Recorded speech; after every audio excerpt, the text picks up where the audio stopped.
everyone. Welcome to week 6. I would like to explain the grading scale rubric for your essay coming up. This is the rubric I use for all of your essays. This is the one that the English department uses to score in-class essays and your final exams.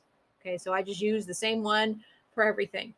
So let's talk about how I score these essays, okay? And it's probably best to start at the bottom. Okay, so an F paper. What does an F paper look like? At the bottom, it would receive 59% or below, and it would be unsatisfactory or an F paper. It demonstrates incompetence in writing. A paper in this category will address the topic but possibly fail to organize or develop it. What does that mean? It means that they did not follow the prompt and they weren't able to develop an entire essay in response. The next one says use little or no detail. In this one, there are no specific examples. Okay.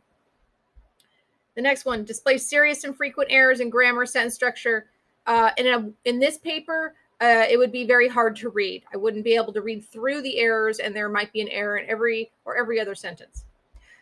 Display serious problems with sentence focus. Not only are there errors, but they really are hard to read through. I'm not quite sure what this student is saying and what they're writing and what they're trying to convey.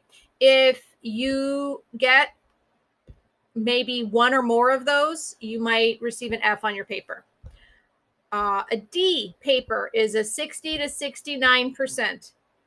Okay, it demonstrates a developing competence, which means that you are starting to utilize the things that I've taught you, but you just haven't done so at an adequate level.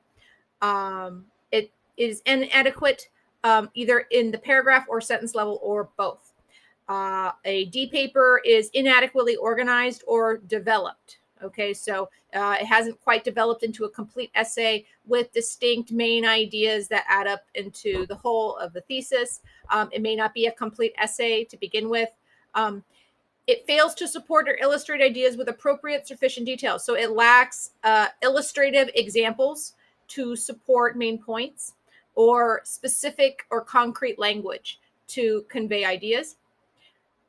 It may display an accumulation of errors in grammar and sentence structure. So there might just be a lot of errors. I might be able to read through them and understand what you're saying, but there are just too many errors. Display a noticeably inappropriate choice of words or word forms. So, for example, wanna, W-A-N-N-A, is a slang term for want to. Okay? You don't want to put slang in your essay. So if you use words like that, or if you spell through as in T-H-R-U instead of T-H-R-O-U-G-H, that would be an inappropriate choice of words. Okay? Any kind of slang would be an inappropriate choice of words for an essay. So if you fulfilled one or any of these, you may receive a D. A C paper is 70 to 79%. Demonstrates adequate competence in writing on both the paragraph and sentence levels. A paper in this category will be adequately organized and developed. So the essay would be complete. It would have pie paragraphs, and those pie paragraphs would have points, examples, and explanation. It would address the writing task adequately, but may slight some parts of it.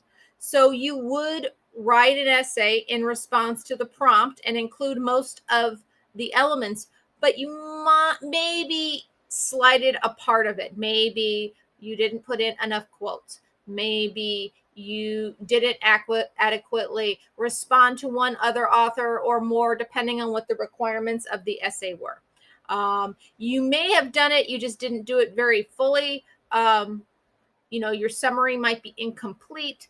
Whatever the assignment was, you didn't completely fulfill the task, and so that might get you a C. You use at least some relevant details to illustrate ideas. By some, it's just minimal. You do use illustrative examples perhaps in your pie paragraphs, but they're not very developed, or you maybe only use one or two when you should be putting one in every body paragraph. Demonstrates adequate but sometimes inconsistent skill with grammar and usage. So there may be errors, but the errors that are there, I can read through them and understand what you're saying. And you don't have an error in every single sentence. Okay. It may possibly contain some errors that occasionally obscure meaning. Okay. So yes, I will read it, maybe a little confused once in a while, but it is very rare. It doesn't happen that often. That would be a C paper. Okay.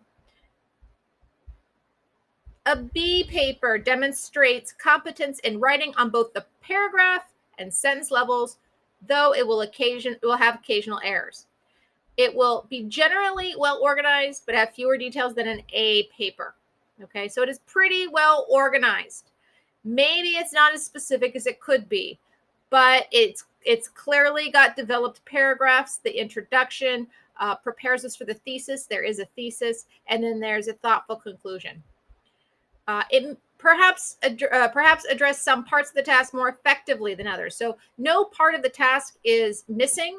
However, the student may be better at addressing something in the task than another part of the task. So unity, coherence, and thorough development of a thesis or main idea. So there's a clear thesis, and it appears at the bottom of the introduction, and it adequately previews the rest of the essay for the reader, and it's an argumentative statement.